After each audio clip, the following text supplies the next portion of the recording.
나는 자네 나루테 이야기라는 작품인데요. 이 작품은 1959년에 쓰여진 작품입니다.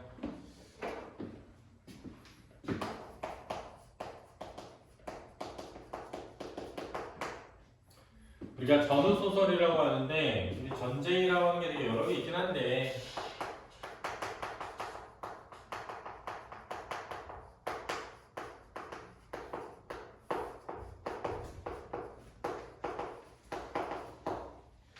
한국전쟁이 1950년 6월 25일에 발발해가지고 물론 이제 그 이전부터 전쟁의 기운이 있었습니다만 한 3년간 진행이 됐죠.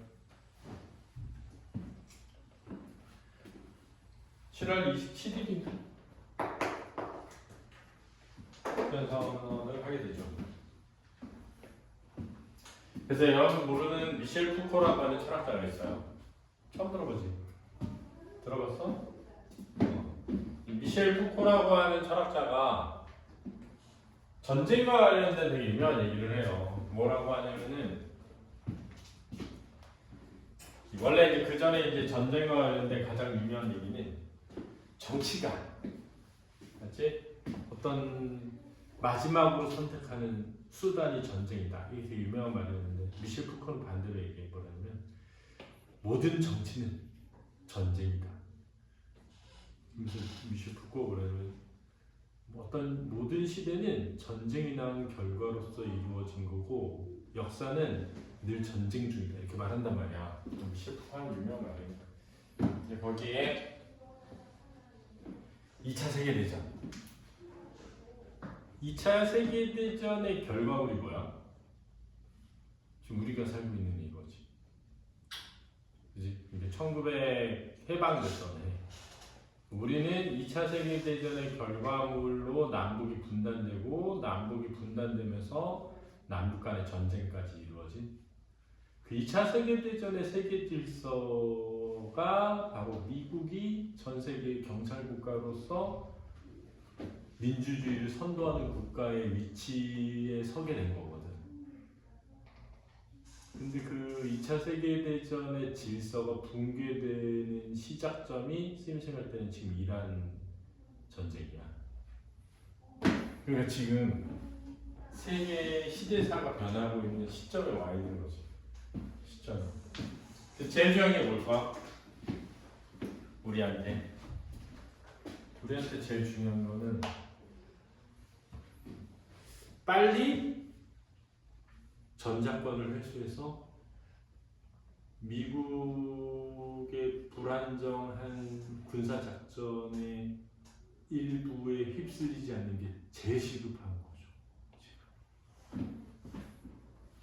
그래서 빨리 전작권 회수를 하는 게 진짜 중요할 것 같아요.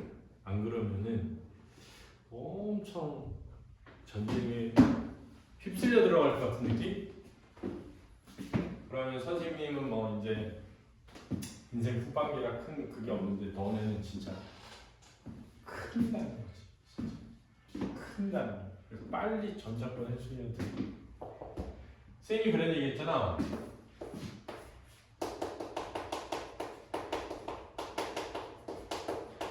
전쟁은 폭력과 파괴를 의미한다.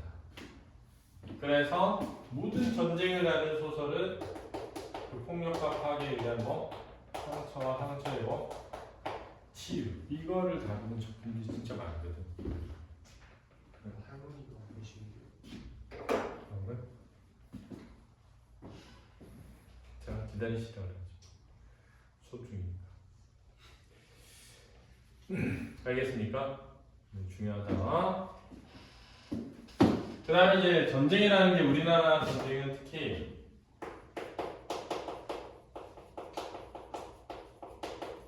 이념의 대립으로 시작된 면이 있거든.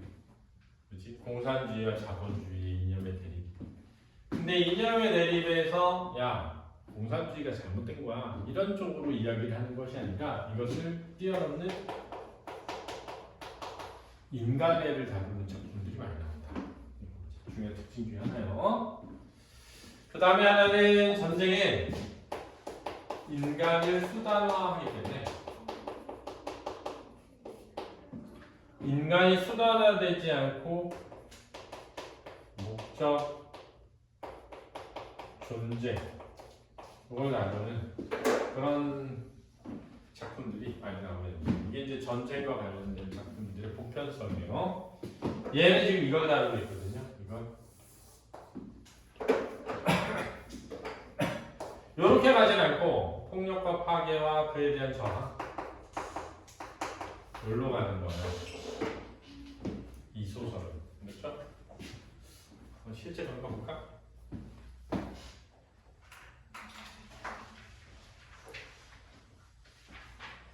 전쟁이 터지자 뱃사공인 삼바오는 징병된 아들 용팔과 그랬거든요.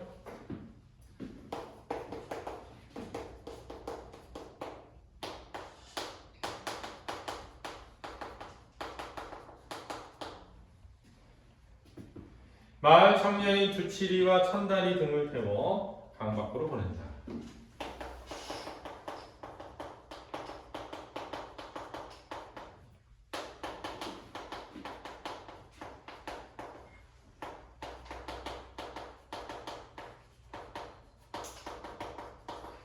용팔이, 천다리, 두치리는 강 밖으로 징병되어 떠나게 됩니다. 삼바오는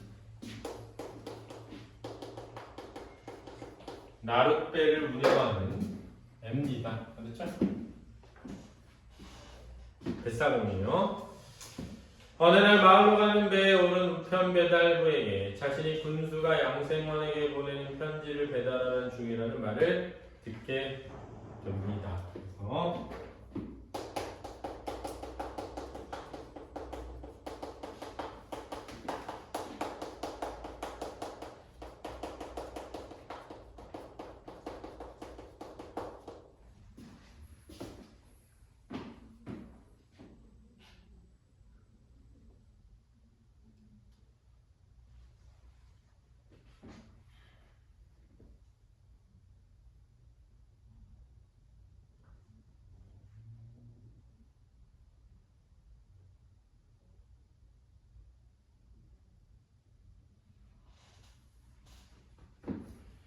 이게 이제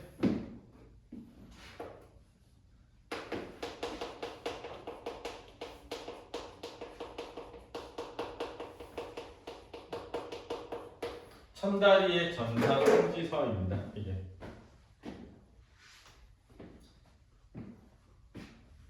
이 천다리는 양생원의 아들이고요. 뒤에 나오는 순녀의 남편입니다.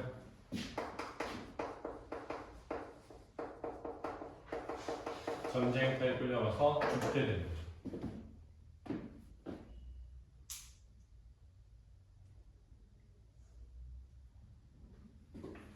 그래서 군수가 양생원에게 보내는 편지. 왜 양생원한테 니네 아들 죽었다 이렇게 전산 통지서를 보내는 거죠. 마을에서 울음소리가 일어난 것은 그로부터 잠시 후의 일이었다. 왜 울음소리가 났겠어? 아들이 죽었고 남편이 죽었으니까요. 물론 양생원네 집에서였다. 온 집안이 그대로 울음의 도가니였다. 난데없는 곡성의 마을은 발칵 뒤집혔다. 순녀의 천다리 와이프 피나는 울음소리는 유독 마을 사람들의 간과 장을 끊었다. 대열이는 천다리 아들. 임신한 상태로 징병을 간 겁니다. 덩달아 삐삐 소리를 질렀다. 애기예요. 천다리가 뭐 어쩌고 뼈다구가 뭐 어쩌고 저쩌고 사람들은 서로끼 입을 대고 쑥닥거렸다. 천다리가 뭐 어쩌고 죽었다는 거겠죠. 뼈다귀가 뭐 어쩌고 뼈다귀만 남았다는 거겠죠. 유골만. 마을은 밤이 되듯이 흉성했다. 목이 잠겨 이제 부서진 풀무소리 같은 지겹고 곡성이 그래도 이 곡성은 아마 순녀의 곡성이겠죠. 그래도 끊일랑 한이 없었다. 뒤 언덕에 도토리나무 잎새를 털고 지나가는 바람소리도 별나게 스산하기만 했다. 이 바람소리는 스산한 분위기를 형성하는 배경이 되겠습니다. 며칠 뒤 시간의 경과 1인 새벽 양생원네는 강을 건너 읍내로 들어갔다. 왜? 천다리의 유골함을 받으러 산마을로 멀어져가는 그들의 뒷모습을 바라보고 크게 한숨을 쉬었다. 순녀의 등에 엎인 대열이는 곧장 엄마에게 엄마야 우이 어디 가노? 우이는 우리죠. 읍내간다. 읍내가 먹고 아 엄마 읍내가 읍내지 못 가봐. 저기가 읍내라고 있다. 뭐하러 가노? 땡땡땡 앙 땡땡땡. 니네 아빠 유골 가지러 간다는 말은 참아 못하는 거죠. 그죠? 순녀는 뭐라고 대답할 말이 없었다. 땅이 한쪽으로 기울어지는 듯 어지럽기만 했다. 이 남편의 죽음으로 인한 충격과 슬픔이죠. 엄마의 대답이 없으니 할아버지 돌아온다. 하부이 우리 어디 뭐하러 가노? 하부이 니도 모르나? 벌그레 부어오른 두 눈을 무겁게 내리감을 따르. 왜 부어올라? 하도 울어서. 할아버지 역시 아무런 대꾸가 없다. 대열이는 울상이 되어 킹킹 칭얼거리다가 떠는 엄마의 등짝을 마구 때려준다. 그날 저녁 답은 왜 그렇게 하늘이 타는지 몰랐다. 이 답이라는 거 원래 논답할 때 답밭이거든요. 벌간 불길이 구름을 들며 온 벌판에 쏟아져 내렸다. 강물도 꽃자주스탱으로 출렁거리고 불어오는 바람에도 붉은 빛깔이 물들어 있었다. 이 배경에 대한 묘사인데 이 묘사는 자식과 남편이 죽게 된 슬픔, 이런 슬픔이라는 분위기를 드러내는 요소예요. 이처럼 무섭게 저물어가는 황혼 속에 양세원네는 돌아왔다. 양세원은 목에 띠를 걸고 네모 반듯한 상자를 하나 받쳐 안고 있었다. 상자는 하얀 보자기에 쌓여 있었다. 유골함이겠죠. 순녀는 고무신을 벗어들고 맨발이었다. 그녀의 입술은 까맣게 찔려 있었고 양세원의 얼굴에는 두 봉우리 광대뼈가 엄청나게 붉어져 올랐다. 빼짝 말랐겠죠. 엄마의 궁둥이에 매달린 대열이는 달랑달랑 종아리를 흔들며 돼지 새끼처럼 잠들어서 엎혀 있었던 거죠.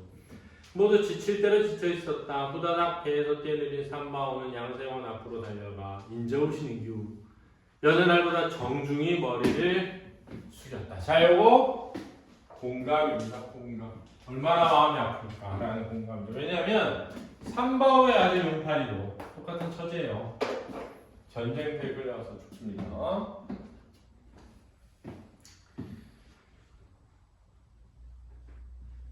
쯧쯧쯧 혀를 차며 양세원의 안고 있는 상자를 자기가 받아들려고 했다. 응 하고 양세원은 고개를 크게 한번 가로저었다. 아니야 내가 들 거야 이거죠.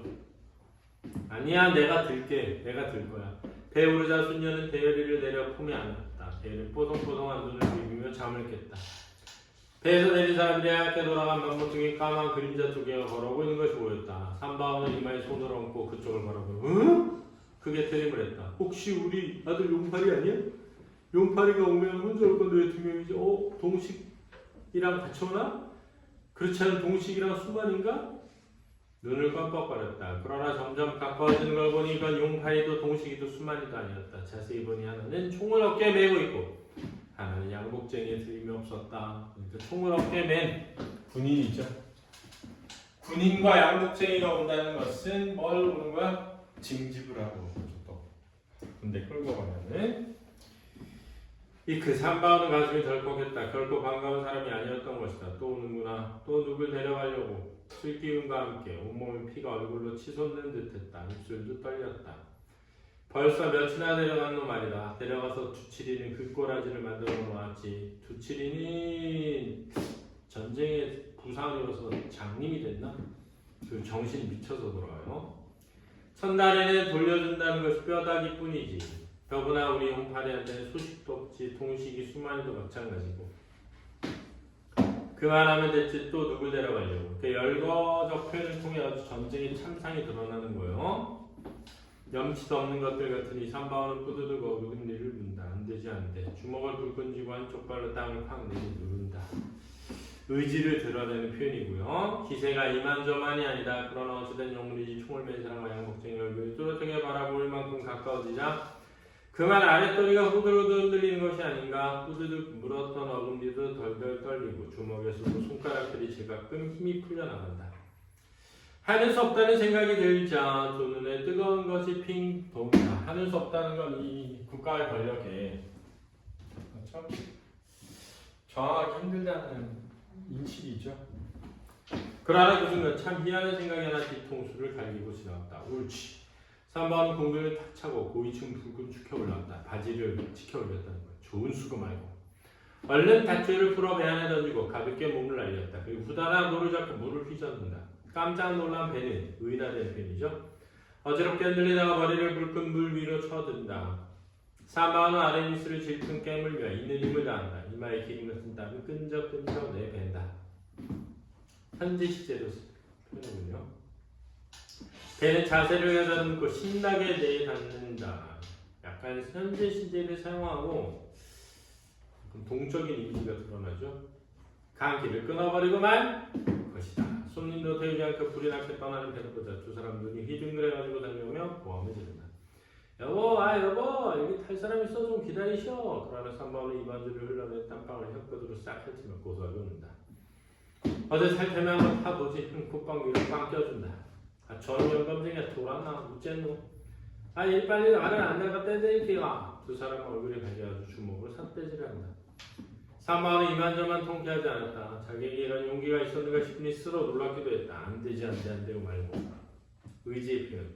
마을에서 나를 빼를 만들 때 사람들 편리하고 만들었지. 누가 저거 자식들 잡아가라고 만들잖아. 안 되지.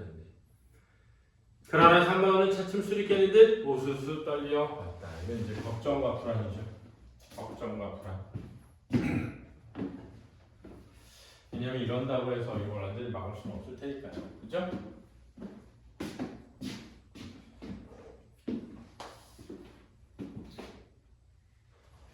그리고 이제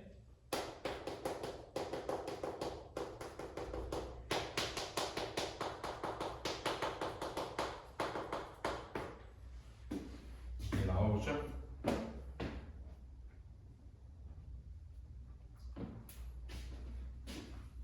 편지가 전달되고 목소리가 밤새 들리죠.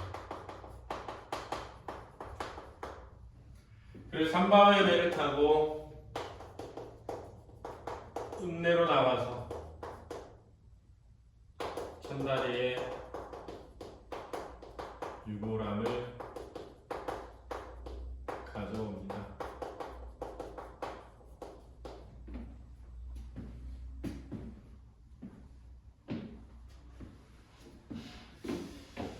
그 다음에 이제 양복쟁이와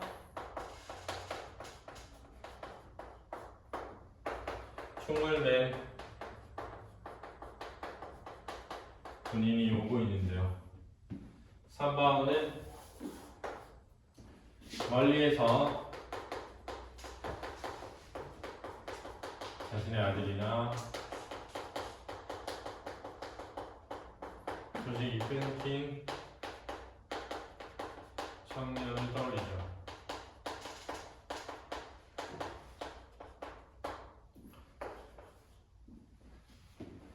그러나 나중에 모습이 드러나자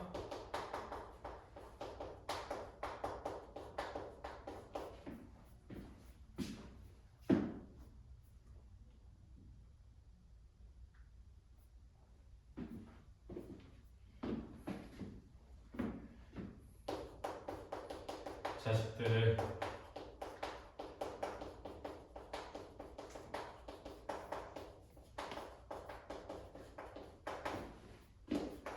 저항을 다짐한다. 그러나 가까이 올수록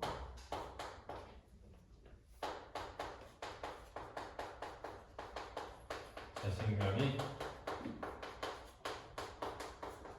사라지고 좋은 생각을 떠올리며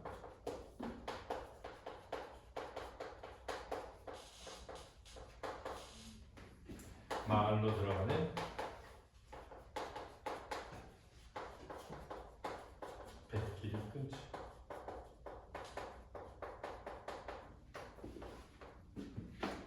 그러나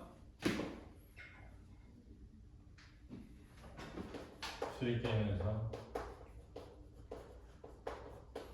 슬슬 빨려든다.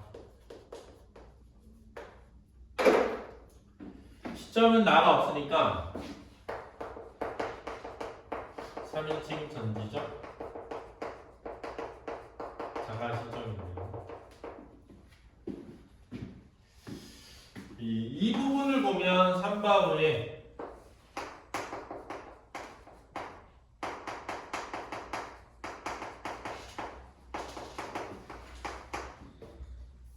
그래서 특정인물의